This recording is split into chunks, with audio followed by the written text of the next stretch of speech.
Hi everyone! So today I'm going to be doing the mum tag by Emily Norris. If you don't know who Emily Norris is, she is also a channel mum vlogger. You obviously all know that me and Skinner are part of that team. Channel mum is basically like this huge network of vloggers who just share their parenting tips and advice and just life really. Channel mum have actually just launched a new website that makes it so much easier to find the creators that you like and to follow certain topics as well. So if there's things that you're interested in, like potty training and weaning, all that kind of stuff, there's loads of different categories that you can follow. So you can find it really easy now on the new website. It's super easy to just log in as well. You can even kind of use it a bit like an app. So you can save it to your home screen and then you can just click on the little icon like an app and it will take you in there and you can follow all your favourite creators and topics, and there's loads and loads of support groups, so please go and check that out. Yeah, so I'm going to be doing Emily's new tag. She's got, I think it's around 15 questions all to do with being a mum and stuff like that, so I'm gonna get to answering them. So I'll be looking at my phone to obviously get the questions. The first one is favourite mum hack. Now Emily is renowned for all of her hacks and everything on her channel. I'll leave a little link below, so make sure you go and follow her. I don't really know, obviously if you don't know what a hack is, it's just basically stuff to make your life easier. So I don't know if this is a hack, but one thing that I do at bath time is I'll put the bubbles in, and then to make them really big, like really fast, I'll just get the shower head and just go whoosh, like that, and it just makes the biggest bubbles ever. So just so that I don't have to do the hand swilly thing. I don't know if that's a hack. Does anyone else do that? Let me know below if you do, or let me know your hacks. But yeah, that's the only thing I could think of. I'm sure there's loads of things that I do, but that's the one thing that sprung to mind that I always do. I use the shower head to make really big fast bubbles. Question 2, most embarrassing mum moment. Okay, so I had to think about this, and there was a time, what was it, probably last year. Atlas was little. He was still in the like car seat pushchair, so he was still really young, and I was shopping in M&S. And you know when you think you spot an old school friend and they've got their kids and you're like, oh, I'm gonna go chat to them.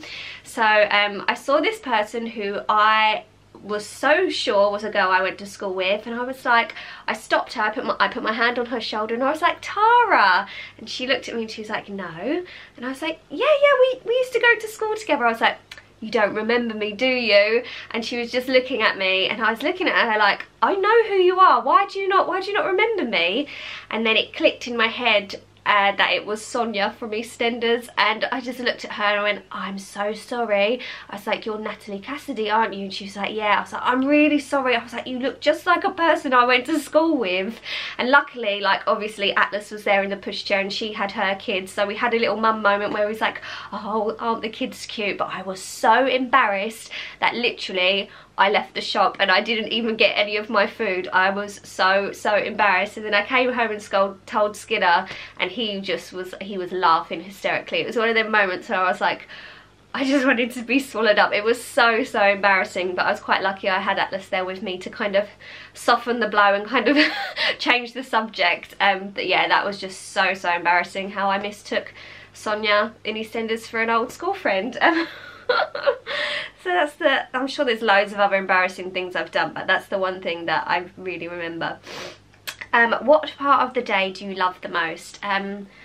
I love this part of the day, you know, when like, because we're outside all the time, me and Atlas, and it's that bit, I think they called it like the golden hour. It's like when the sun starts to kind of like set and everything, and the tones and everything are just so lovely, and I just love watching him like playing with the sticks and the mud, and it just makes me feel really happy inside.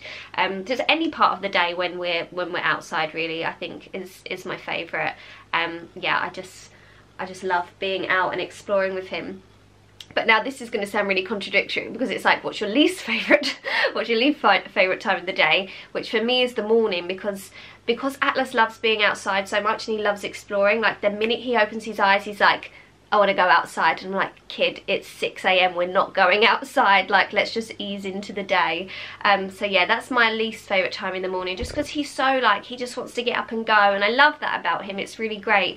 And at the minute as well, like he won't just wake up and like just play with his toys while I kind of just like, you know, wake up on the sofa. He's like, he's really into role play at the minute. It's like, you be this and I'll be this, and I'm like, oh, I've just not got the energy to pretend to be a dog at 6 in the morning. So yeah, it's not my favourite time of the day, but he's getting better at like kind of just chilling with me until we're like fully awake and ready for the day to go out exploring. But yeah, not great in the morning. What's the worst thing someone said to you when you were pregnant? I can't remember. I think I got a lot of comments because I look quite young.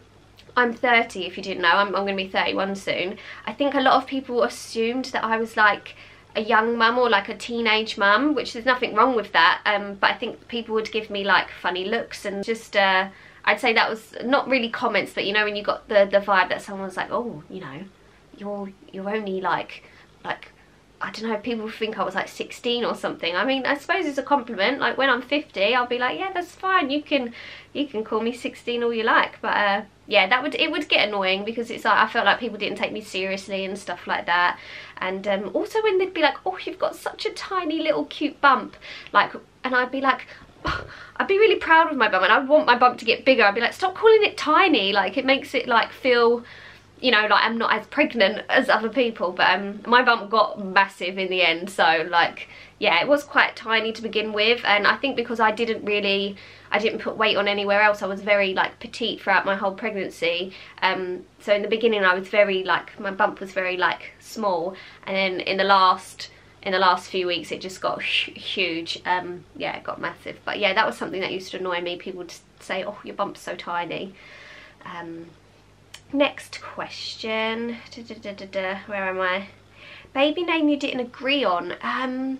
We had our names like sorted pretty much straight away, so I can't think that there was any names we didn't agree on. So we didn't know what we was having, and we chose not to find out. So we knew that we was going to have Atlas for a boy, and if we was going to have a girl, we was going to call her River.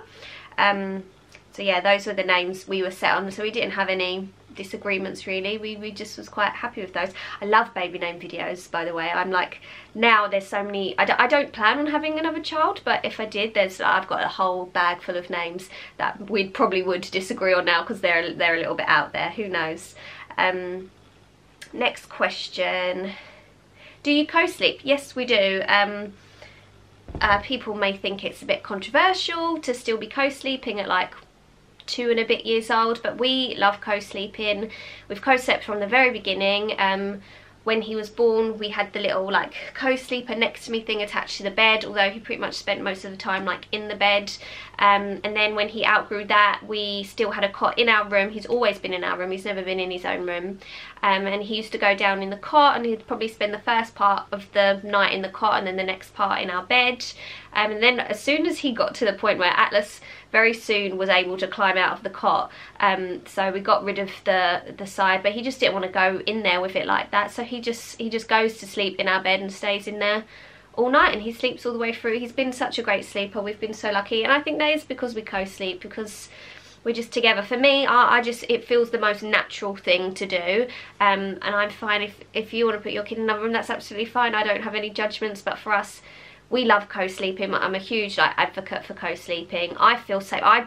For me, I just wouldn't like the thought of him being in another room. I don't feel safe. I want to like be able to hear him and stuff like that, and just know he's close to me. I'm a big like worrier with anxiety and stuff like that, so I love having him in the room. And obviously, if you've been following us for a while, you'll know we'll be going off on our bus tour soon. We'll be living on the road, so we're all going to be in one big bed then anyway. That's just how it's been. That's what we know. We've always slept all together, and I love the cuddles, and it doesn't, like, we don't wake him up, he doesn't wake us up, we just sleep lovely. Something you bought but never used. Oh, what did we get that we didn't use? Okay, the what was it, the grow egg, which was the like temperature room thing that just tells you what temperature it was. We just never ended up using that. I might sell it. Anyone want a grow egg? 3 hospital bag must-haves. I would say have baby grows in multiple sizes. So for us, Atlas was really big, so the newborn ones that we had in the bag, didn't fit him, so we then had to go out and get like, what was the next one, 0 to 3 months. So just make sure you've got some really small ones and some like 0 to 3 months, just so that you're covered, because you don't know what size your baby's going to come out. So just have like multiple sizes available so that you don't have to run to the shops. So that's my number one. Maternity pads, I had really lovely ones. They were the Natrica ones. They were like organic cotton ones, really like gentle on your skin. And I paired them with my lovely big, what do you call them? Like, they're like the fishnet sort of things. They're like the big mesh underwear that just keeps everything in. Especially for me, I had a C-section, so that was perfect for keeping my scar nice and, you know, aired and stuff like that. Yeah, so lots of pads, lots of mesh knickers. I think they're great even if you don't have a C-section. I just think they're wonderful. And what would the third thing be? For me, I had affirmation cards. I'll try and find them to show you. But they were really great for me. Obviously, my birth didn't go how I thought it would. You know, I'd done lots of like hypnobirthing and I had all my affirmations and stuff like that. I'd planned to give birth in the water. But even though that didn't go to plan, the cards were still really helpful for me during my C-section, and they just had lovely positive things on there to keep me nice and calm. So yeah, I'd say have some positive affirmation cards if you want.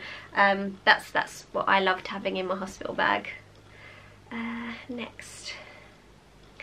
Are you a routine mum or go with the flow? We definitely go with the flow, but there is also an element of routine in our day. Like, we always do the same things. We have breakfast, lunch and dinner and all of those things. So, you know, there is routine, but they might not necessarily happen at the same time every day. We're not rigid. We do go with the flow, and we just, you know, if one thing's happening, we think, oh, this, we're not just going to be like, right, we have to be home at this specific time. We just go with the flow, I guess. Like it says, we're guided by Atlas, and we kind of see what his needs are at that time. And yeah, so we're not very rigid, but obviously there is elements of routine, I guess, because you know, there's still a pattern to our days. So yeah, but we are very much just go with where the day takes us kind of thing. Yeah, what's next? Oh, it also said, and what does bedtime look like? We're really lucky. Like, bedtime's a really joyful experience for us. So we will have dinner, I guess, around, like, it changes every day, but most times between, like, you know, 4:30 we'll probably have dinner, and then we'll eat together, and we'll like read stories. Sometimes we have a bath. We don't have a bath every night, but yeah, most times have a bath, read stories. Atlas is just so into like books at the minute, and he likes to read them and stuff. The other day I was like, he got the Gruffalo book out. I was like, okay, you read it to mummy, and he went he always does this because I do it when I read a book. I go and he was like, in the deep dark wood, and I was really shocked at how clear he'd said that from the book. So yeah, we always read books. He likes to do usually around 3 minimum, 3 books.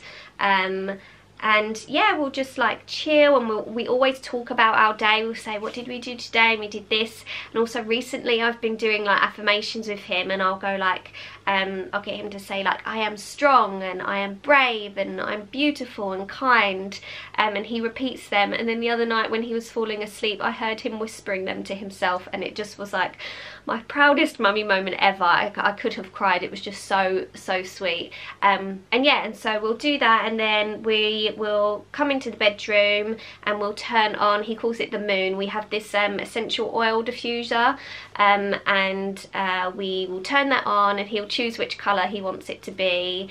And then he has like a little muslin comforter, and then we'll get in bed, we'll tuck under the covers, and we will just like cuddle until he falls asleep. And it normally takes him about 5 minutes. He'll just like snuggle in, and he'll like chat away, and I'll just listen and have my eyes closed, and then he falls asleep, and then I just creep away, and that's it. And then he's there until the morning. So bedtimes is probably one of my favourite. I know I said like earlier that my favourite time of day was like when we're out exploring, but that is another favourite. It's just a really nice moment together, like cuddling in bed, and then he just falls asleep. So it's really easy. It's nothing stressful about bedtime. I really enjoy it. Next question. what type of labour did you have? What pain relief did you choose? So obviously I mentioned earlier I had a C-section, so I was induced at 38 weeks because Atlas was measuring, at 38 weeks he was measuring 42 weeks, so he was, they was quite concerned about his size, so they sent me in for a scan and they was like, yep, your baby's measuring quite big, we'd like to induce you because, you know, if we let you carry on, you know, it's going to be even bigger.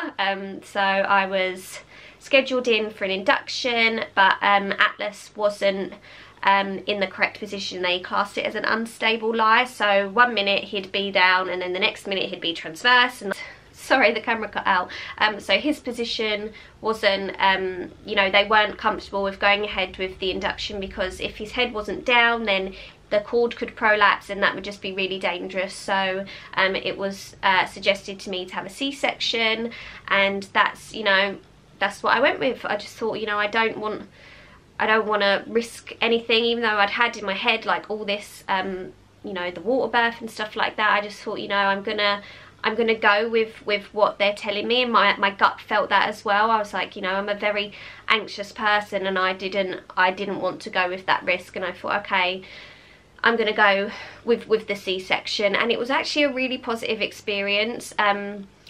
Yeah, they don't C-section, I suppose for me it wasn't classed as an emergency because it wasn't like I was in labour and it was all happening so fast and they had to whisk me off for an emergency one. It was talked and explained to me, and yeah, it was really calm. Went in for it, and yeah, there was music playing and it was a really lovely moment. And you know, I'd kind of said to them like all the things I wanted him to be placed straight onto me. I wanted to do delayed cord clamping so that all of the blood and everything was going to him.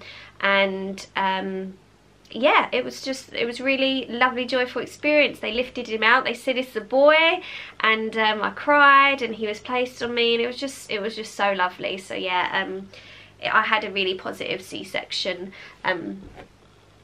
Yeah, next question. Have you ever been mum shamed? Yes. So this was back when I was breastfeeding. It was pancake day and I thought, okay, I'm gonna make pancakes with breast milk, and I didn't see anything, you know, wrong with that. Some people are a bit like, that's a bit weird, like eating your own breast milk, but I tasted the breast milk. It was really lovely. I thought it tasted quite sweet, and you know, I think if you're going to drink milk from a cow, why can't you drink milk from yourself, you know? So I made some breast milk pancakes, and people had some opinions about that. And also one lady was like, she had a go at me for, because she didn't have a problem with breast milk. She said, you know, but how can you put something as natural as breast milk with something like Nutella, which, you know, contains palm oil. So that was her issue with that. Obviously, you know, palm oil situation isn't great, but that's a whole different subject. But yeah, that's something that I got mum shamed for. And then another thing, I think I'd done a post kind of like thanking all of the like women who'd been supportive and helped me like transition into motherhood, and it was all about, you know, mothers coming together, supporting each other. And I was being thankful because, you know, I'd expressed I'd had a really hard time. I was struggling with postnatal depression, and this woman commented saying, stop with the woe is me chat, you've only been a mum for like 10 days. And that was like really shocking because it totally went against the whole post. It's like I'm trying to say let's support each other, and she was just showing an example of how we do not support each other. Doesn't matter how long you've been a mother for, if someone is struggling, they are struggling. Like, don't diminish their feelings based on the amount of time they've been a mother. And the whole woe is me thing, it annoys me. It means like people are not allowed to complain and express their feelings, and everyone's so like, oh, we need to talk about mental health, and it's like, okay, but sometimes when we are talking about it, people aren't listening and people are being judgmental. So, you know, I don't think it's a case of we need to talk more. I think it's a case of we need to learn how to listen better and to be supportive. Yeah, so that was another situation where I'd been mum shamed. The biggest challenges you've faced since becoming a mum. Okay, so I just mentioned, like, I did really struggle with postnatal depression, and that was, you know, a lot of it was connected to not being able to breastfeed and stuff like that, even though I was able to breastfeed. If you've seen, I'm going to link my breastfeeding journey video below, which explains all of that situation.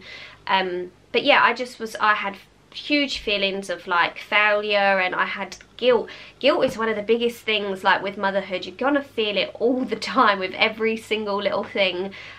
Guilt over everything and all these like conflicting feelings. It's a huge life change. It's one of the most amazing things ever. Like becoming a mother it's changed me completely. But it's a huge shift and a huge thing to deal with, and I guess as well, I do think like you do lose yourself a little bit, and you know, because you're so consumed with taking care of this baby, and you know, everything is about them, and you 100% you put them first, that you put yourself on the back burner, and you can sometimes forget to take care of yourself, and then you end up running on empty, and you're not parenting at your best ability because you're not being taken care of, you're not looking after yourself. So it's all about finding that balance of caring for them, caring for you, just being kind.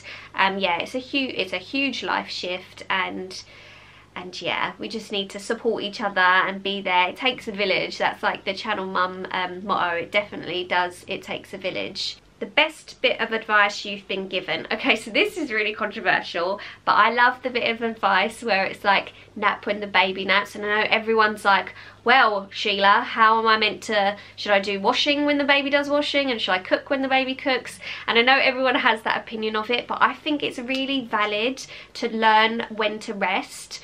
I love taking naps with Atlas because, you know, I've come to realise that we can't do it all, and we try and fill that little space of when they're napping with doing chores and things like that, and really we need to take time for us to rest too, because all of that stuff can wait. Obviously if you're a person who, if that makes you feel really anxious and on edge that all of those things are still there, and it makes you feel better to go and do those things, then 100% that's fine, but you don't have to do it all the time. You need to take time to rest. Even like now at 2.5 years old almost, like if Atlas is having a nap and I'm like, you know what, I just need to rest too, then I'm gonna do that, because I know I ain't gonna get another break until he's gone to bed. So yeah, all of that stuff can wait. That's my bit of advice that I really like. Just take the damn nap. Take the nap, okay? Make sure you're just resting and you know, taking time for you. All of that other stuff, it can wait. It really can. It's not important. Oh, and the best bit of advice I could give to a new mum, I guess just be kind to yourself, be gentle. It's a really delicate time in your life. Ask for help, talk to people, definitely talk to other mums.